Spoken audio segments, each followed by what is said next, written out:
Hi again, English 1302, week 13. An interesting question came up in class last night, and I wanted to address it with you. One of my students asked, would it be okay to completely change topics, to switch from something he had written his rough draft about? I really try my best to discourage him. It's not a good idea to try to start over this late in the semester. You've only got a week left.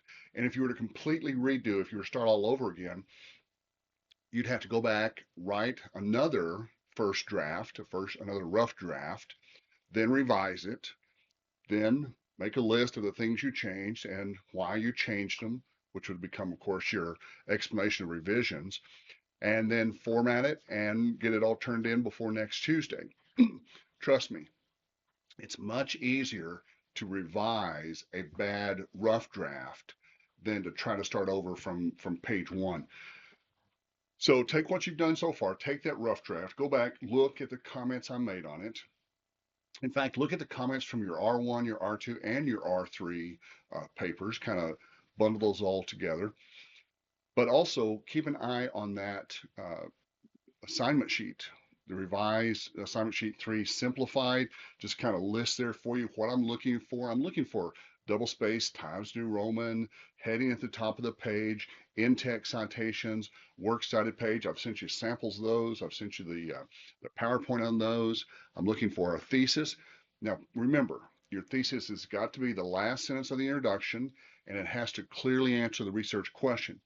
If you want to, now you don't have to, but you can if you want to, you can use some of my words. The research question is, what makes American higher education unique?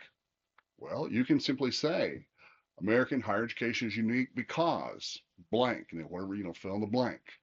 Uh, Economics or structure or its history or its purpose or its ubiquitousness. American higher education is everywhere. I mean, you can't drive 100 miles without running across a community college or a private college or a university. They're everywhere, and that's part of what our has been created by our culture and our drive to educate and to better ourselves. So anyway, whatever it is that your point you're trying to make, then just take that point and break it down into 3 or 4 little points. It's only a 3 to 4 page paper, so you won't need a whole lot of different body paragraphs. Make sure each body paragraph has a short, direct quote in quotation marks from one of your 3 sources. Um, have the in-text citation, which follows it immediately, just like in the examples, and then just spend 3 or 4 sentences explaining what that quote means, how that quote supports the point you're trying to make.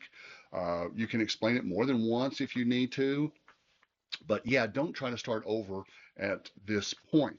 And please just follow the directions. I'm not looking for anything original or creative or brilliant or subtle or profound here.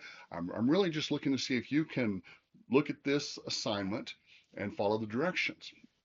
I'd really like everyone to do well on this one. We had a lot of good grades on the rough draft, but remember, even though you did well in the rough draft, that doesn't mean you're automatically going to do well on the final draft. The rough draft was only graded for just a few things, and most of that was just the length and the format. Uh, but starting there, you've got to now include your works cited page, your uh, in-text citations. It's got to make sense. The structure has to hold. The explanation of revisions. All of that has to be there. Everything listed there on the page has to be there. And I gave you on page 2 kind of a breakdown of what those grading standards are basically looking for.